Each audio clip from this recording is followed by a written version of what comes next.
In this video, we are going to finish up 8-2. So this is 8-2 video number 2. And the second, 8-1 video number 2. And the second part of 8-1 has to do with factorials. So here's your definition of factorials. So n factorial. Here's an example down here is with 6 factorial is equal to 6 times 5 times 4 times 3 times 2 times 1. You probably saw that in Algebra 2. One that you want to commit to memory is that 0 factorial is 1. And so what you're doing is always multiplying it by 1 less than whatever you're starting with. So if you're starting with 6, and that's your n minus 1 would be 5. N minus 1 from that would be 4, n minus 1 from that, and so on. Oh, here's the special case. It's already on here. I didn't need to add it. All right, so here is example 1. And it says, write the first 5 terms of this sequence beginning with n equals 0. So again, I already wrote these. You can pause the video and copy these notes as we go through them. I'm just going to talk through it right now. So when n equals 0, this would be 0, that would be 0, that would be 0. So I'd have 2 to the 0 over 0 factorial. Anything to the 0 power is 1, and 0 factorial is 1, so that simplifies to 1. When n equals 1, that would be 1, and that would be 1. I'd have 2 to the 1 over 1 factorial, which is 2 over 1, or 2.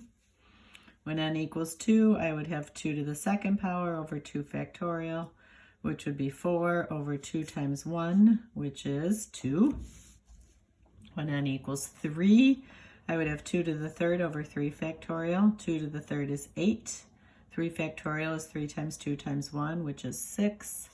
And that simplifies to 4/3. And when a equals 4, 2 to the 4th is 16. 4 factorial is 24. 16 over 24.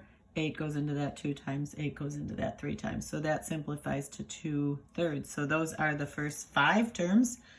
We started at a equals 0, so a sub 4 is our last term, and there they are.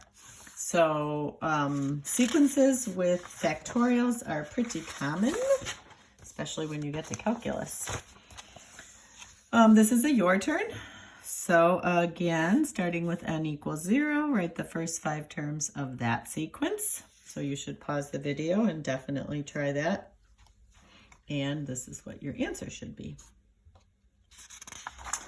Okay, lastly is simplifying sequences that have factorials in them.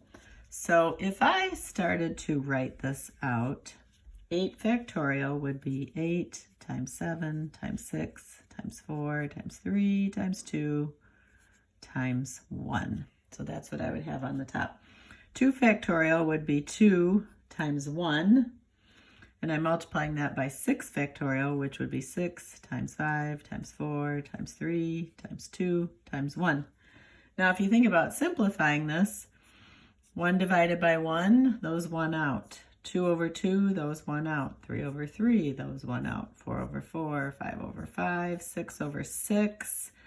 I'm actually left with 7 times 8 on the top, which is 56, over 2. So this simplifies all the way down to 26. Now, another way to think about simplifying this is I could have written the top as 8 times 7 times 6 factorial over 2 times 1 times 6 factorial. 6 factorial over 6 factorial, 1 out, and I'm left with 56 over 2.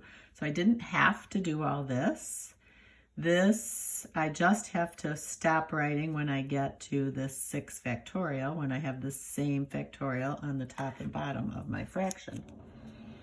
So this is a little weird, n factorial, but think about what factorials are. That would be n times 1 less than n, which would be n minus 1, times 1 less than n minus 1, So that's like n minus 1 minus 1. That would be n minus 2. Times 1 less than n minus 2 would be n minus 3, and so on. On the bottom, n minus 1 factorial would start with n minus 1 times 1 less than n minus 1, which would be n minus 1 minus 1, which would be n minus 2, and n minus 3. So you can see I end up having the same terms on the top and bottom. So that simplifies to just n. Another way to think about this is n factorial is n times n minus 1 factorial over n minus 1 factorial. These factorials divide to give me 1, and I'm left with just n. There's a your turn for you to try. We kind of have both going on, the factorials with the numbers and the factorials with the n values. So simplify that.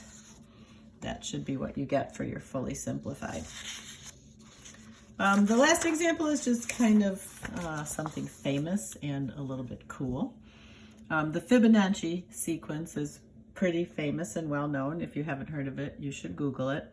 This is the definitions for the sequence. So they give you a sub 0, they give you a sub 1, and they say a sub k is equal to a sub k minus 2. So this is 2 terms before, plus a sub k minus 1. That's the previous term.